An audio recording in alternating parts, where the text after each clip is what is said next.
असम में तरुण गोगोई के 15 साल के शासन करने के बाद भारतीय जनता पार्टी ने सरकार बनाई है और इसका श्रेय अगर किसी को जाता है तो वो है बीजेपी के युवा नेता सर्बानंद सोनोवाल को। सर्बानंद सोनोवाल अभी असम के मुख्यमंत्री हैं और उन्होंने हमसे खास बातचीत की और अपनी सरकार की प्राथमिकताओं के बारे में बताया। पहली बात तो हमें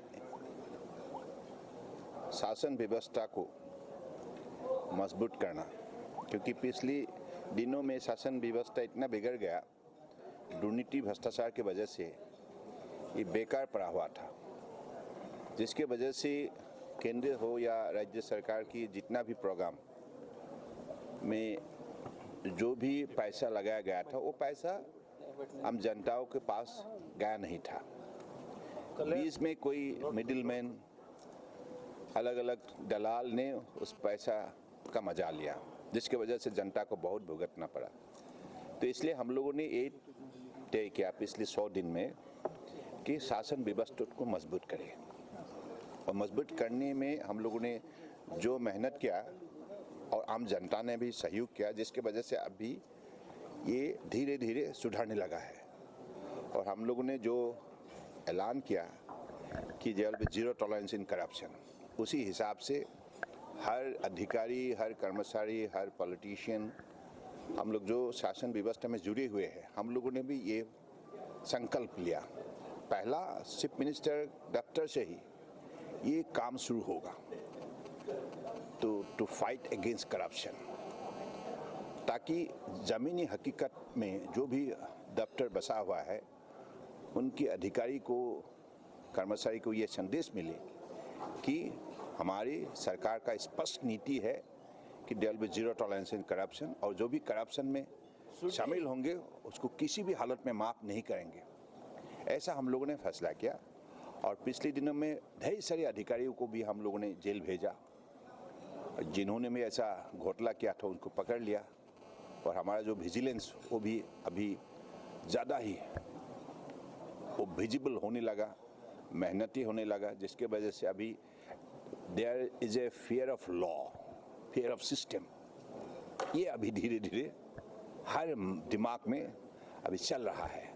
क्योंकि अगर जब तक ये फियर ऑफ लॉ नहीं होगा, सिस्टम नहीं होगा, तब तक इनको संभालना, शासन व्यवस्था को मजबूत करना मुश्किल है। तो इसलिए ये पहला हम लोगों ने कदम उठाया, और हमने असम की जनता को यही अपील किया, आप भी हमें साथ दीजिए, क्योंकि ना लूँगा ना लेने दूंगा, ना खाऊंगा ना खाने दूंगा, वही नीति के आधारित हम लोगों ने भी कोशिश किया। तो इस विषय पर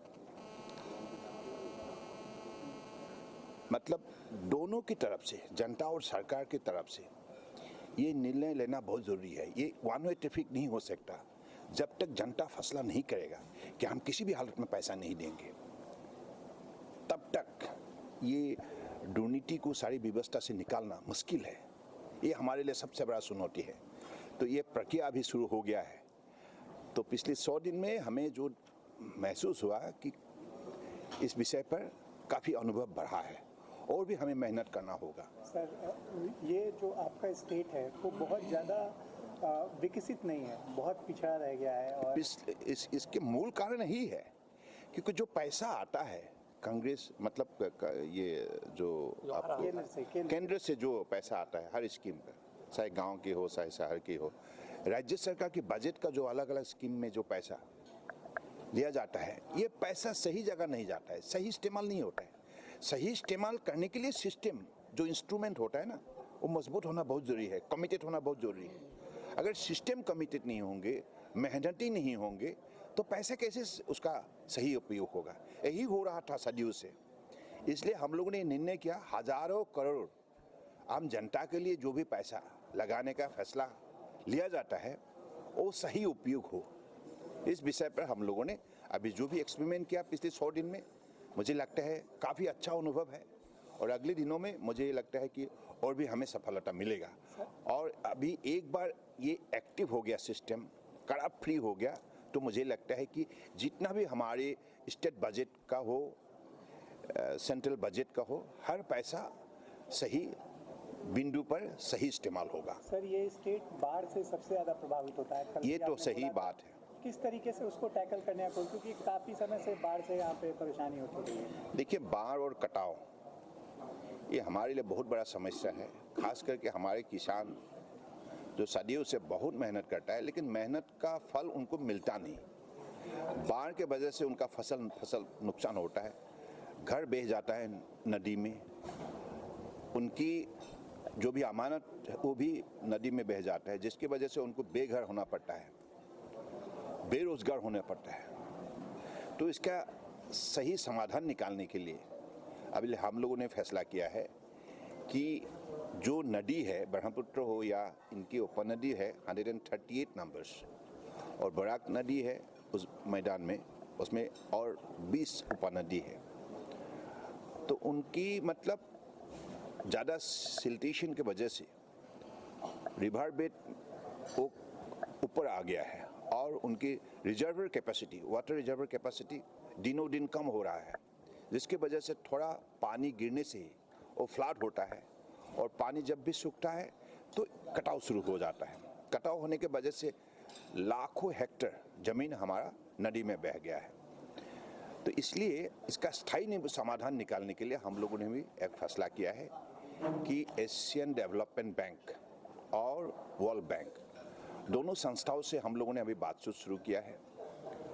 एशियन डेवलपमेंट बैंक के जरिए जितना कटाव इलाका है उस पर बांध मतलब डाइक बनाने का हम लोगों ने फैसला किया है। अभी बन रहा है, अभी 500 करोड़ का अलग अलग स्थानों पर अभी डाइक बन रहा है, स्पार बन रहा है। तो दूसरी नदी का गहराई बढ़ाने के लिए अभी वर्ल्ड बैंक से हम लोगों ने बातचीत शुरू किया है, और अगर इसको सही तरह ड्रेजिंग किया जाए तो ये बहुत बड़ा वाटरवेज बन सकता है। ब्रिटिश के ज़माने में ब्रह्मपुत्र एक बहुत बड़ा उपयोगी वाटरवेज है। ये ब्रह्मपुत्र असम की इलाका में ब्रह्मपुत्र और बांग्लादेश इलाका में पड्डा होके बे ऑफ बंगाल तक जाता है। तो ब्रिटिश के ज़माने में इसी सही उपयोग हुआ था, और यहाँ उत्पादित जो भी सामान, चाहे तेल हो, कोयला हो, साय हो, लकड़ी हो, उसको ब्रिटिश लोगों ने अलग अलग विदेश के अलग अलग स्थानों पर उसका व्यापार करता था। तो वाटरवेज कंफर्टेबल होने के वजह से काफ़ी बिजनेस में बढ़ोतरी मिला था।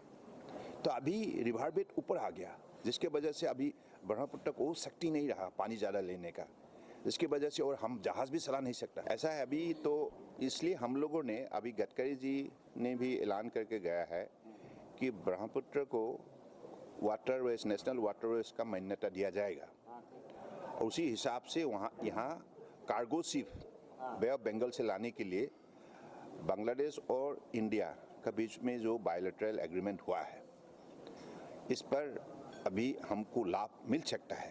असम बांग्लादेश बॉर्डर तोड़ किए, तो आपका जो अनुभव रहा, आपने कहा भी कि बांग्लादेश अभी भी बॉर्डर खुला हुआ, तो उसके बारे में। ये तो सही है, बॉर्डर अभी खुला पड़ा हुआ है, खास करके जो रिवराइन इलाका है, नदी इलाका है, उसमें 61 किलोमीटर, बाकी सर जो है वहाँ 6 किलोमीटर, कुल मिलाकर 67 किलोमीटर सिर्फ धुबरी सेक्टर में बॉर्डर खुला पड़ा हुआ है। तो दूसरी तरफ करीमगंज सेक्टर में भी कुल मिला के 3 किलोमीटर आपको रिवराइन इलाका खुला पड़ा हुआ है। तो इसलिए अभी इसको सील करना ही होगा। हमारी सरकार का भी ये मतलब लक्ष्य है कि इंडो बांग्ला बॉर्डर को सही तरह सील किया जाए, ताकि कोई घुसपैठिया हो या आतंकवादी हो या स्मगलिंग ये पॉसिबल ना हो। तो इसलिए अगले दिनों में इन कामों को सही तरह संभालने के लिए, इसका दायित्व सही तरह पालन करने के लिए हम लोगों ने सरकार से, खासकर केंद्रीय सरकार से, माननीय प्रधानमंत्री जी से, माननीय गृह मंत्री से आग्रह किया है कि इंडियन आर्मी को ये दायित्व सौंपा जाए। इंडियन आर्मी ही नहीं, बॉर्डर सिक्योरिटी फोर्स तो रहेंगे, लेकिन बॉर्डर ये निर्माण के सिलसिले में, क्योंकि जैसे उन लोगों ने जम्मू कश्मीर में इंडो पाक बॉर्डर को सील किया था, इतना मजबूती से सील किया था, जिसके वजह से आज वहाँ काफ़ी सुरक्षा महसूस होता है। यहाँ ये ऐसा फेंसिंग व्यवस्था नहीं है, तो इसलिए उसको क्वालिटी सर्विस के लिए, क्वालिटी फेंसिंग के लिए इंडियन आर्मी को अगर ये दायित्व दिया जाए तो वो सही तरह इस दायित्व को निभा सकता है। पिछले दिनों जब चुनाव था, जब आप मुक्ति इलाका में, दैट इज बोराक वैली, करीमगंज जिले, यहाँ धुबरी सेक्टर में 60 किलोमीटर रिवराइन है, नदी का इलाका खुला पड़ा हुआ है, और सर जो है ना आइलैंड जैसा होता है, सर में भी 6 किलोमीटर खुला पड़ा है। कुल मिला के यहाँ आपको 67, उस तरफ 3 किलोमीटर और 71 किलोमीटर। तो और भी हमें जो भी बाकी इलाका जो है कुल मिला के 272 किलोमीटर ये लंबाई है इंडो बांग्ला बॉर्डर का, उसे सही तरफ सील करने के लिए हम लोगों ने यही अपेक्षा किया है। Sir, is there any response from the government? या अच्छा रिस्पांस है, क्योंकि माननीय प्रधानमंत्री जी ने कहा है ठीक है, इस विषय पर केंद्रीय सरकार अपनी सही कदम उठाएंगे, और राज्य सरकार केंद्रीय सरकार दोनों मिलकर हमारे जो मूल जो आश्वासन है, जो हमारा मूल जो असम और देश की जनता पर हमारा जो हम लोगों ने जो मतलब आश्वासन रखा है, तो उसको हम सही इसको जिम्मेदारी पालन करने के लिए हम प्रतिबद्ध है। बजट भी कुछ हुआ है कि इसके लिए इतना जरूरत होगा, या सरकार की स्टेट देगा या सेंट्रल? हाँ, बजट तो सेंट्रल देंगे, बजट में there will be no crisis in budget. और दूसरी तरफ हम लोगों ने स्टेट बजट में इस बार जो बजट हम लोगों ने 26 जून में जो बजट पास किया, तो इस बजट में भी हम लोगों ने अपना प्रगति के लिए, विकास के लिए चीफ मिनिस्टर समग्र ग्राम विकास योजना नाम से हम लोगों ने एक योजना हाथ में लिया है। इस योजना के तहत 25,000 गांव में हम लोगों ने अलग अलग सेक्टर में 9 मिशन मोड में इसको डेवलप हम करेंगे। फिशरी होगा, पिगरी होगा, मिल्क होगा, अलग अलग मिशन मोड में इस योजना को सही लागू किया जाएगा, और हर गांव में गांव का शक्ति को पहचाना जाएगा। पहले we'll identify the potentiality of every village. Altogether there will be 25 villages in the state of Assam, and there will be investment of more than 30,000 crores in the next 5 years. So that is the target we have set, and as per the potentialities and possibilities of the villages, the money will be invested. Every village will have the investment of more than 1.20 crore, यानी कि 1,20 लाख रुपया हर मतलब गांव में उसको प्रयोग किया जाएगा, ताकि गांव को शक्ति मिले, किसान को उत्पादन ज़्यादा मिले, हर किसान का परिवार आर्थिक व्यवस्था को मजबूत कर पाए, और बेरोजगार जो है उसको भी हम सही रोजगार देने के लिए इसी दिशा पर हम जाएंगे। चुनाव में असम का सबसे बड़ा मुद्दा था बांग्लादेशी घुसपैठ, उसको लेके अभी सरकार क्या कर रही है? 3 महीने वो आइडेंटिफिकेशन की बात चल रही है। एनआरसी का काम चल रहा है, जबरदस्त चल रहा है। जो काम कांग्रेस ने कंप्लीट मतलब उन्होंने उसको मतलब जैसे इग्नोर करके रखा था, और उसी काम को अभी हम लोगों ने बढ़ावा दिया है, और उसी काम को हम लोगों ने अभी जबरदस्त आगे बढ़ाने का काम किया है, कदम उठाया है। जो पैसा इसके लिए चाहिए वो भी पैसा हम लोगों ने दिया है। तो मुझे लगता है कि एनआरसी अगर एक बार बन गया तो हमारा सुरक्षा व्यवस्था का एक मजबूत हमारा माहौल यहाँ बनेगा।